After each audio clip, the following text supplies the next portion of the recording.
سب سے پہلی چیز یہ ہے کہ اگر ہم پاکستان کو ٹریک پہ لانا چاہتے ہیں تو سویلین سپریمیسی اس کانسٹیٹیوشن کے مطابق سویلین سپریمیسی نہیں ہے.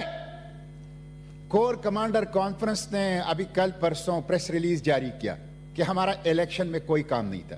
یہ 21ویں صدی کا سب سے بڑا مذاق تھا. پریس ریلیز سے وضاحتیں نہ کرو, اقدامات سے وضاحتیں کرو, اپنے عمل سے ثبوت دو کہ آپ کا الیکشن اور پالیٹکس میں کوئی کام نہیں ہے, تب عوام مانیں گے. اس لیے مسٹر چیئرمین, سویلین سپریمیسی بنیاد ہے.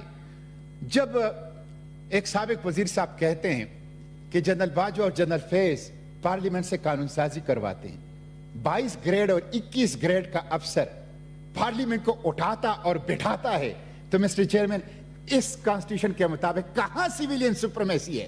یہ بات یاد رکھیں, جب تک اس بابائے قوم کے ویژن کے مطابق ٹرو ڈیموکریسی نہیں ہوگی, ہائیبرڈ ڈیموکریسی ہوگی اور سویلین سپریمیسی نہیں آئے گی, کبھی معاشی مسائل نہیں ہو سکتے, کبھی سیاسی مسائل حل نہیں ہو سکتے, کبھی پاکستان یہ ملکوں کی برادری میں سر اٹھا کے نہیں چل سکتا. بنیاد ہے پاکستان کی بقا کا سویلین سپریمیسی.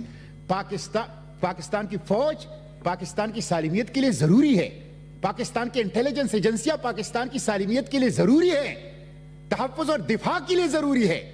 اس تناظر میں ہمیں اس سے پیار ہے, لیکن سیاست اور انتخابات کے معاملات میں مداخلت یہ حلف سے بھی خلاف ورزی ہے, دستور کی بھی خلاف ورزی ہے, اور پاکستان کے ساتھ کوئی نیکی نہیں ہے. اس لیے اس کے حوالے سے ہم تنقید کرتے رہیں گے. کل بھٹو ریفرنس کا فیصلہ آیا ہے.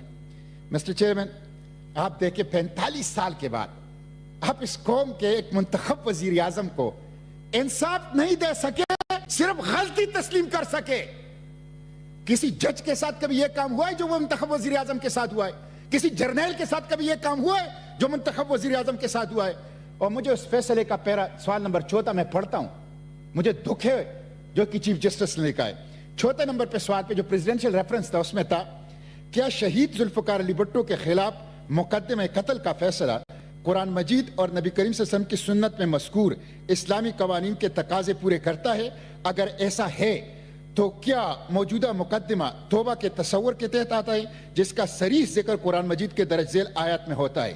سورہ نساء آیت 17-18, سورہ بقرہ آیت 159, 160 اور 222, اور سورہ مائدہ آیت 39, سورہ اعراف آیت 153, سورہ نحل آیت نمبر 119 اور سورہ طٰہٰ آیت نمبر 82, نیز سنن ابن ماجہ حدیث نمبر 359. توبہ کے تصور کے اثرات اور نتائج کیا ہیں؟ اس پہ عدالت نے کیا کہا ہے رائے؟ اس سوال پر ہمیں کوئی معاونت نہیں دی گئی, اس لیے اس پہ رائے دینا مناسب نہیں ہے. مجھے بہت دکھ ہے.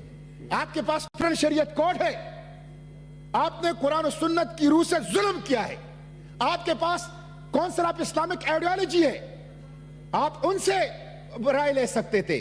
تو سیاست دانوں کے ساتھ جو ظلم ہوا ہے, اس لیے میں سیاسی جماعتوں کے اوپر, میں پولیٹیکل ورکر سے بھی کہتا ہوں, آپ کے اوپر سارے لوگ تنقید کرتے ہیں, ایک دوسرے کے اوپر تنقید نہ کریں, ایک دوسرے کا ساتھ دیں. تو مجھے دکھ ہے, کل عدالت نے اپنے خلاف فیصلہ سنایا ہے, اور کل عدالت نے جو کیا ہے بہت تھوڑا ہے, بہت تھوڑا ہے.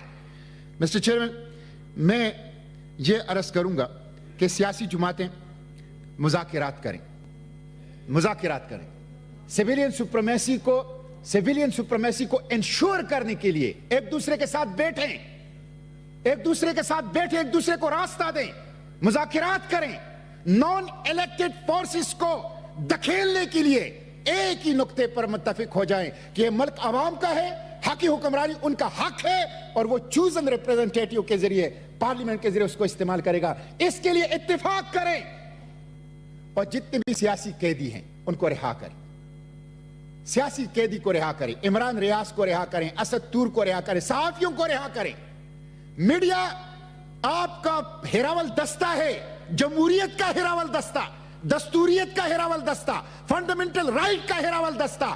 کبھی بھی میڈیا کے آزادی کو کمپرومائز نہ کرے, ورنہ یہ پانسی سیاستدانوں کے گلے میں پڑے گی, سیاستدانوں کی قتل کا باعث بنے گی. اس لیے صحافت کو ہتھکڑیاں نہ ڈالیں, زنجیریں نہ ڈالیں. اسد تور کا